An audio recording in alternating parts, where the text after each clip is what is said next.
시장을 움직이는 마켓 브라더스. 네, 안녕하세요. 반갑습니다. 맑고 향기롭게 개미 운동을 이끌고 있는 주식 황수입니다. 자, 결국에는 외국인들이 들어오는 그러한 모습이 나타났지만 뭐 금일은 뭐 다시 뭐 외국인들이 뭐 소폭 뭐 매수를 안 하고 소폭 매도가 조금 나왔습니다. 하지만 중요한 것은 3월 24일 요렇게 외국인과 기관들이 쌍끌이 순매수를 해줬다. 요런 점을 확인을 반드시 하셔야 될 것 같습니다. 연기금에서 순매수 요렇게 순매수세가 이어졌다. 요런 점을 반드시 확인을 하시고요. 자, 요 부분 외국인들이 다시 돌아오나 2주 연속 팔았던 삼성전자 샀다. 요런 부분에 기사가 이렇게 나왔죠. 이런 부분에 해서 중요한 것은 뭐냐, 바로 이러한 어떤 공포적인 상황에서 뭐 다놓고 말씀을 드렸습니다. 외국인들이 다시 들어온다고 분명히 말씀을 드렸습니다. 결국에는 다시 돌아오는 외국인, 자, 외국인들의 순매수세 힘으로 삼성전자 반등 이렇게 해서 어제 1300억 가량 순매수세가 이어졌다. 결국에는 증시에 반등할 섹터는 바로 삼성전자다. 이런 어떤 전반적인 증시에 뭐 확신이 있다. 이런 점을 생각해 볼 수 있을 것 같아요. 전반적으로 시장에서는 반도체가 가장 유력하다. 이런 생각을 많이 갖고 있는 현재의 상황이라고 말씀드릴 수 있을 것 같습니다. 그래서 자, 이전에 주식 황소가 얘기했던 굉장히 뭐 공포적인 그러한 상황이었죠. 바로 뭐 이러한 하락세였습니다. 하지만 이러한 하락세는 어느 정도 이게 보면 이게 주식 투자에 대해서 좀 얘기하는 거 보면 딱 뉘앙스 보면 딱 압니다. 이 사람이 잘하는 사람이지, 이 사람이 제대로 알물 제대로 알고 있는 사람인지.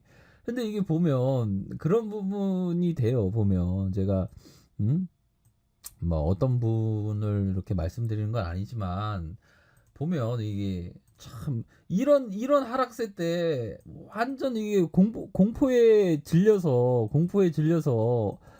아직 아니야, 이거 바닥 아직 아니야 라는 어떤 점쟁이로서 얘기를 합니다. 보면 너무 웃긴 거예요. 보면 멀쩡하게 보이는데.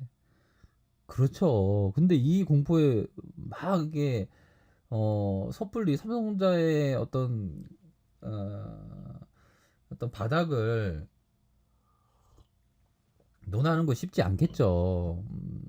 이해합니다. 근데 좀 알만한 사람이 이런 공포적인 상황에서 오히려 더 어떤 적립식으로 분할 매수로 어떤 바닥을 알 수 없으니까 사야 된다, 이런 얘기를 못 해주고 자기도 겁에 질려갖고 바닥 아니요, 바닥 아니요. 그럼 바닥 잡으려 했던 게 이게 바닥을 못 잡고 있지 않습니까? 어떻게 보면 금융위기 때 이런 큰 하락세, 뭐 전반적인 어떤 시황에 있어서 큰 하락세가 보였다. 요런 때 어느 정도 바닥은 알 수 없지만 사야 되는 겁니다. 오히려 더 사야죠. 이거를 이런 하락세 때 팠다? 단 한 주도 팔지 않았습니다. 저는 왜 팝니까? 바보 되게. 이 주식 바닥에 보면 이게 바보 되려는 사람들이 많아요. 길바닥에 막 돈을 던지려는 사람이 많아요. 보면 진득하게 투자를 할 줄 알아야 됩니다.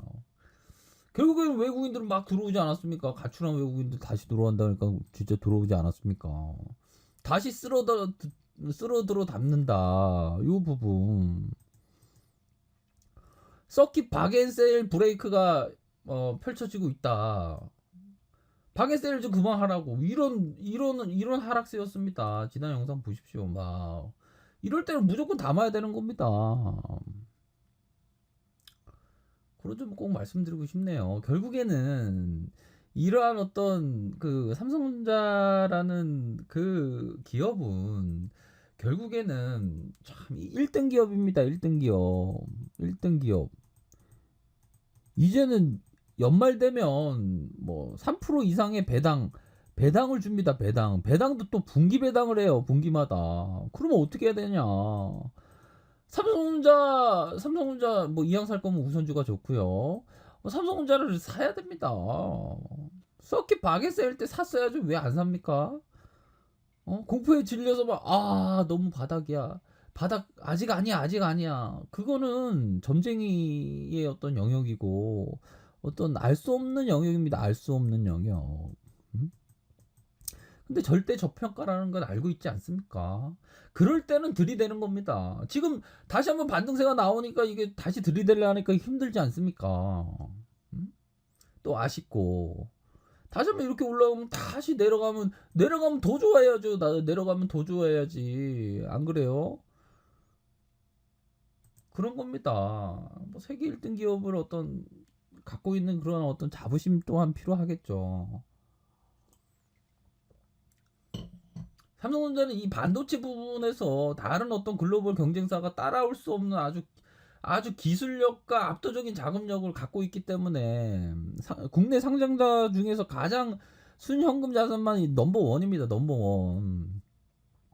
위기가 오면 오히려 더 다시 위기가 지난 다음에 1등 기업은 더 막 올라가요, 보면. 그렇기 때문에 앞으로 뭐 삼성전자 결국에는 뭐 스마트폰만 하더라도 2022년까지 130조 원이 넘는다라는 시장의 예상치가 있어요. 앞으로 시대는 5G 또한 인공지능이 결합되는 그러한 시대가 오지 않습니까? 그러면 반도체에 대한 부분은 무조건적으로 어떤 순매수세 이런 부분이 이어질 수 있는 가능성 굉장히 높은 상황입니다. 그렇기 때문에 어떤 확신을 갖고 투자하는 것이 너무나도 중요하다. 이런 점을 꼭 말씀드리고 삼성전자의 가치는 절대적인 저평가다. PER만 하더라도 거의 13배에서 더 떨어졌죠, 지금. 이러한 어떤 위기 상황에서. 그럴 때는 그냥 뭐, 투자를 하는 거죠. 또한 뭐, PBR만 하더라도 거의 1배 미만 수준으로, 실질적인 PBR은 1배 미만으로 지금 떨어진 상황입니다. 그럴 때는 삼성전자를 믿고 어떤 기업과 동행한다는 마음으로 보다도 진덕지게 일일비하는 것이 아니라 진덕지게 투자를 해야 된다. 이런 점을 말씀드리고 싶네요. 외국인들의 어떤 부분 계속적인 어떤 순매수세가 이어질 수 있는 추세가 나올 수 있다. 뭐 단기적으로는 조금 왔다리 갔다리 하더라도 그런 부분은 꼭 말씀드리고 싶네요. 아셨죠? 자, 아래 카페에서 정보를 확인하시고요. 좋아요, 구독하기, 알람 설정까지 이렇게 한 번씩 부탁드리도록 하겠습니다. 뭐 금일만 하더라도 그냥 굉장히 뭐 선방한 겁니다. 그레이트 삼성이 될 수 있는 그러한 어떤 시발점이다. 이런 점을 말씀드리고 싶네요. 자, 오늘 하루도 좋은 하루 보내시길 바라겠습니다. 네, 감사합니다.